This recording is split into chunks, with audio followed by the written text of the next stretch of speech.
As my current role was coming to an end, I've been looking at new jobs, but just even using AI, you had to keep going and putting in, your CV and your example cover letters, and then paste in the new job application, and then get it to draft that, and then invariably there'll be hallucinations and things that aren't quite right. So then you have to keep prompting it for more detail or to start with a clear experience or whatever. And you had to keep developing that, so you keep switching between the LLM and Word or whatever to edit it, because it was difficult to edit it in here, even in Google AI Studio, which gives you a lot more functionality, like with setting thinking budgets, and also even though I've used this for so many cover letters,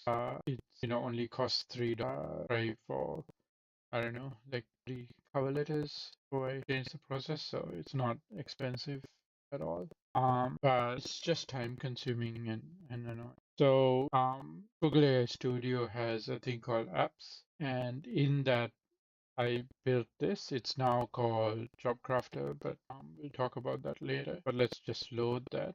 And what that allows you to do, let's forget about all of this. But with the cover letter, what it allows you to do is to it'll load your profile and have these connected sources, and this is will be remembered each time, so you don't have to keep doing that. And then you just copy paste the job description from the website, or give it the link, and then you hit analyze, and it'll go through and break that down so that you know that it understands what the job is, so and what the key requirements are, and then you just edit that as you need to and hit generate,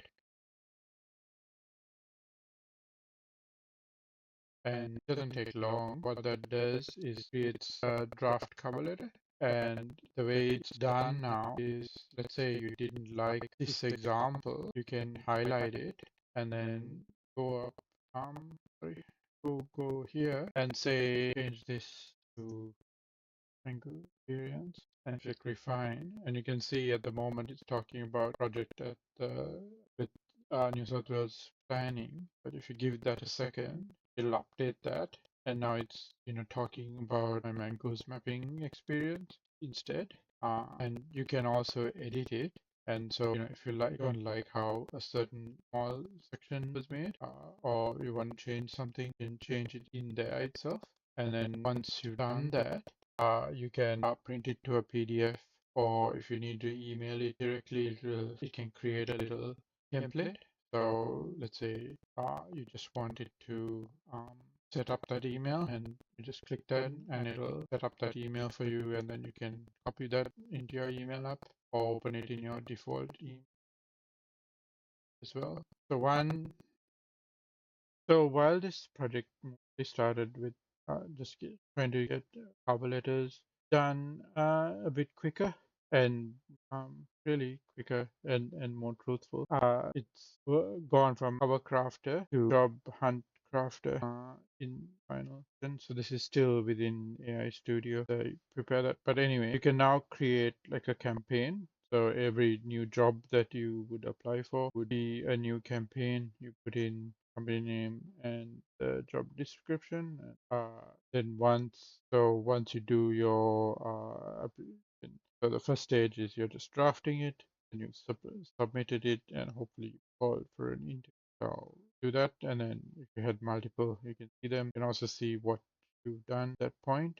There still might be issues where it sounds like it was written by an AI. So you can run this remove AI voice, which tries to take out common issues with AI. I know you're cleaning up an AI with an AI, but such is life. So you see that it's looked at that, and rather than this very weird kind of phrase, it's using more common language, and it's explaining, why it did those. So you can, choose to see the version, if you go full comparison with them, in case you want the original draft. Yeah, so that's one other way you can use it. You cannot obviously go back and edit it or paste this old version. Okay, so now you done your mock interview, or even before that, you might be asked to create, to do a work task. So that might be a presentation or creating some standard operating procedures or spreadsheet that need it really. But let's just look at the capability presentation. All the sections pretty much work the same, slightly different commands. So here you can ask it to create docs or sheets or slides. We'll just go with slides for now. So again, it copies the description and then you can paste the task. So let's say this task you are asked to present and then you click generate. So you can also put in references. So some of these are just how to create presentations, but you can give it examples of presentations that you've done in the past. So what it'll go through and do same thing. You can edit anything and you can copy it. But what it'll do is, so it's creating because it's for 5 minutes, it's only doing 6 slides, and it's keeping the text very not having very much text on the slides, and it'll give you some information about what it suggests that you speak, and it's making sure that you're not just saying what's on the slide, but you're actually presenting more information about it, and this slide is just a visual, but it'll also give you what the visual should look like. And what's really nice in this, so let's just do one.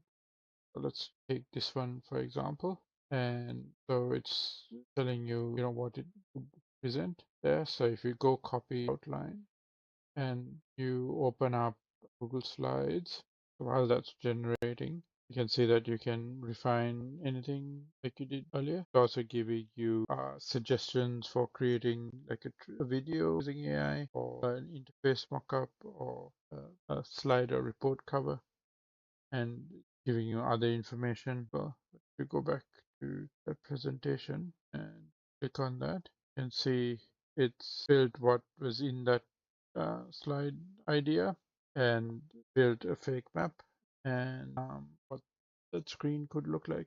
So you can just give it prompts to change it, generate different versions, but you can just also go and insert that in your presentation, and you click on the AI and paste what got from that.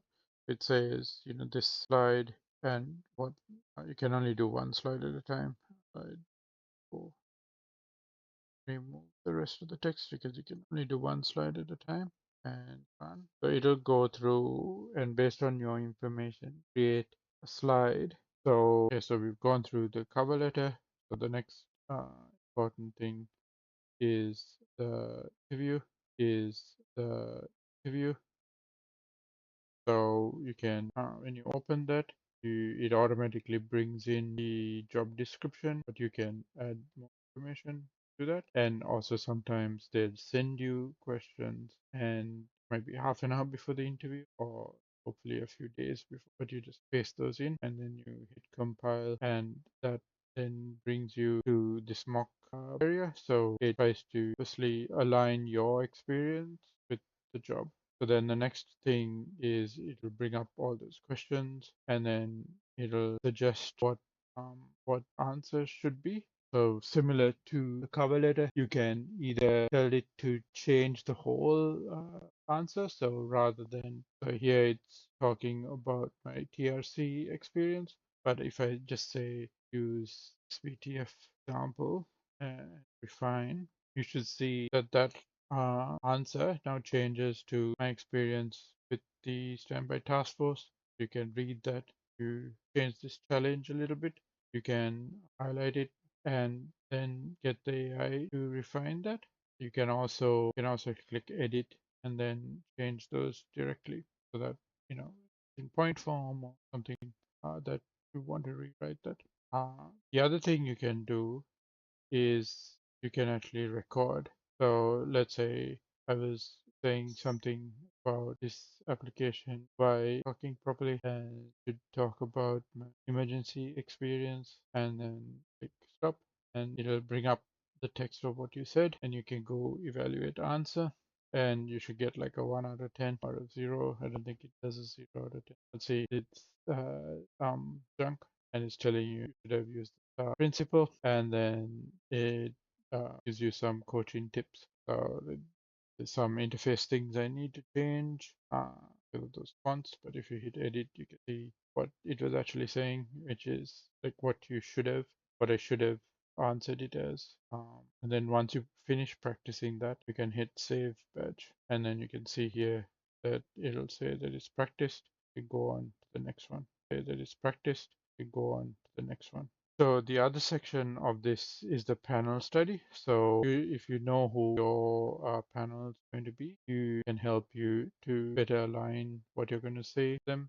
So let's say I worked with Elon Musk and I said, look at matches. It'll query LinkedIn and some other professional sites and try and find that person. So it's selected, whether it's SpaceX or, so let's say you use his SpaceX profile and click add panel, do something. So then it adds that profile and brings in a summary of them and tries to match their experience with your experience so that you can have something in common, and also suggests what the strategy should be for communicating with them, and maybe even a suggested question that you could ask them. The final section in this, oh, sorry, actually, is so it helps you with your elevator pitch. Just maybe the panel asks you to introduce yourself, gives you few things that you could say that your experience with their